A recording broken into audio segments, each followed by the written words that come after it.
Magandang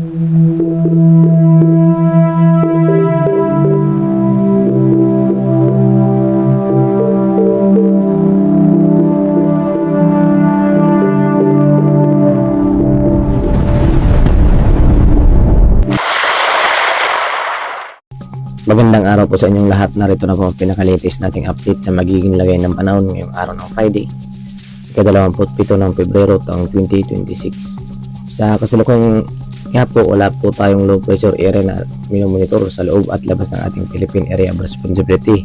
Ngunit patuloy pa rin po ang pag-iral ng hanging amihan at ng mga localized thunderstorm, lalong-lalo na dito sa may silang bahagi ng ating bansa, na kung saan nga po itong hanging amihan ay nagdadala pa rin ng malamig na panahon, lalong-lalo na pagsapit ng madaling araw, na kung saan itong hanging amihan ay nanggagaling dito sa may hilaga ng ating bansa o hilaga ng Luzon, na kung saan ang pinakapangunahing pinagkukunan ng malamig na temperatura nito ay ang galing dito sa may North Korea and then South Korea. So ito po yung hangin na malamig na siyang nakakapekto dito pa sa may silang bahagi ng Luzon. Samantala, dito naman sa Visayas at Mindanao, mga localized thunderstorm naman po ang siyang nakakapekto. Kaya naman posible pa rin ang mga kalat-kalat ng mga pag-ulan, lalo na pagsapit ng hapon at gabi.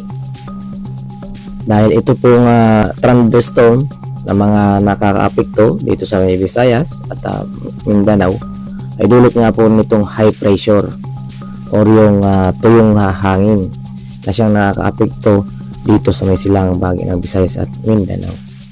Ito po yung high pressure, ito yung tinatawag natin na pagtaas ng presyon dito sa ating atmosphere. So kaya po tayo nagkaroon ng high pressure.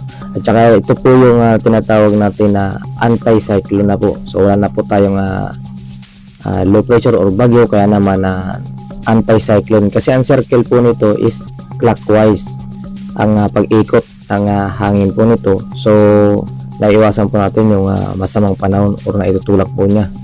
So ang high pressure is yung tuyong hangin na pababa po sa atmospheric natin. Nagkakaroon ng high pressure yung ating atmosphere. Kaya po ito po yung malamig po ito. So hindi po ito yung tinatawag natin easterlies na inaasahan po natin na mainit na temperatura. Yung high pressure po yun, yung tuyong hangin na malamig po yan. So dito sa atmosphere, kaya nagkakaroon ng high pressure yung tawag natin. So counter yan sa low pressure. Yung low pressure naman po is yung paakyat naman po yung hangin o mga nag-evaporate yung low pressure. So yung pressure natin dito sa atmospheric is low, mababa. So kaya nagkakaroon ng evaporation po yan. Kaya mas mataas ang mga low pressure area or tinatawag nating LPA kapag low pressure yung ating atmosphere. So nagkakaroon ng evaporation, nagkakaroon ng circulation, andyan yung pag-evaporate at yung gas, yung pinagsamang element upang makabuo ng masamang panahon. Kaya ito yung tinatawag nating low pressure. Ito yung kaibahan ng high pressure. Pababa naman po yung kanyang pagtulak. Hindi siya evaporate, kundi yung pagtulak ng atmosphere pababa naman. Ito yung hangin po yan. So malamig po yan. Ito po yung nararanasan natin pagsapit ng madaling araw na malamig na temperatura. So hindi po siya mainit. Kaya nakakaranas po tayo ng malamig na panahon. Dahil sa kung wala na po yung araw, so mas mararanasan natin yung epekto nitong high pressure area kung tawagin natin.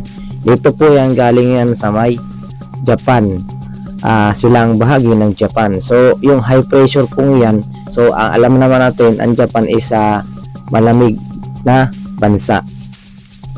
So dyan po yan galing. So kung makikita natin, galing dito sa may silangan, ngunit hindi po siya yung hanging easterlies na nanggagaling doon sa pinaka dagat Pasipiko. So linawin po natin. Kaya kung kayo ay makaka-absorb ng madaling araw is malamig, dulot po yan itong high pressure. So malino po sa atin At kung inyong makikita dito sa pinaka-satellite image natin, ito po yung sample na ito yung high pressure and low pressure.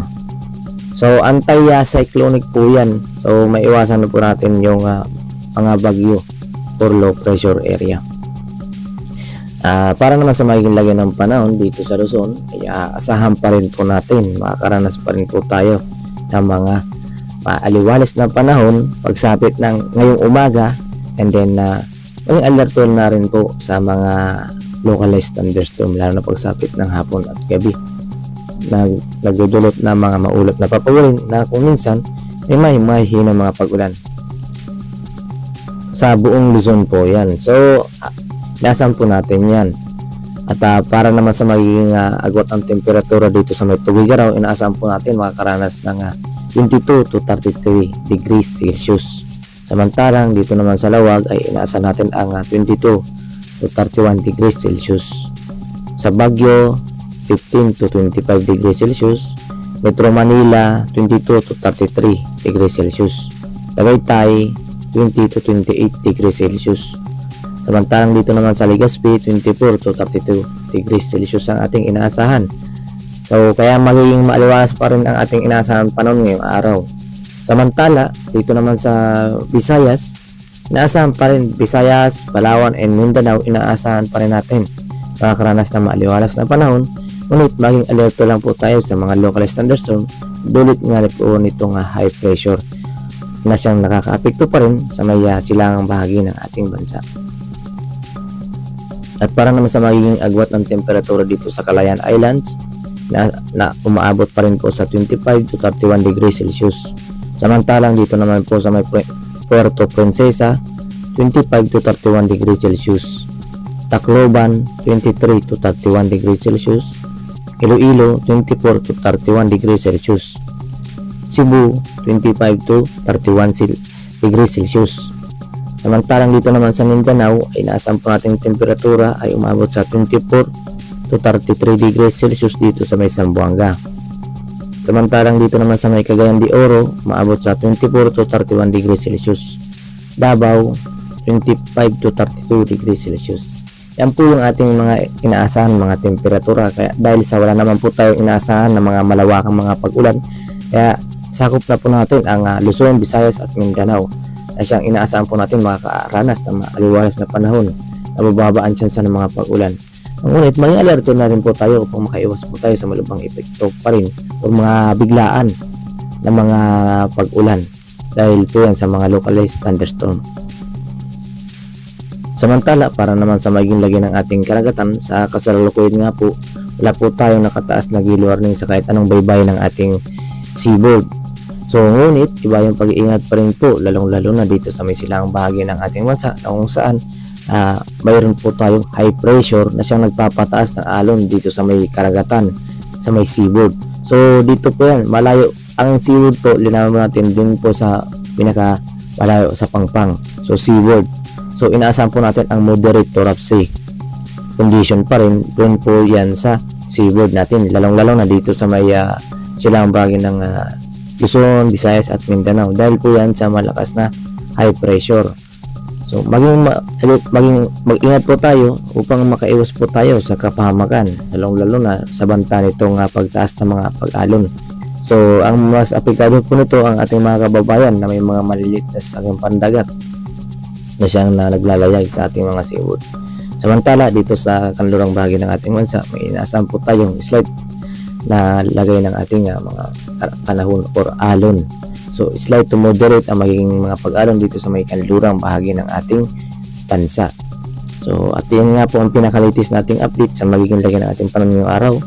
Ingat po tayong lahat at manatiling maging alerto at updated sa panibago nating ulat panahon na aming ilalabas.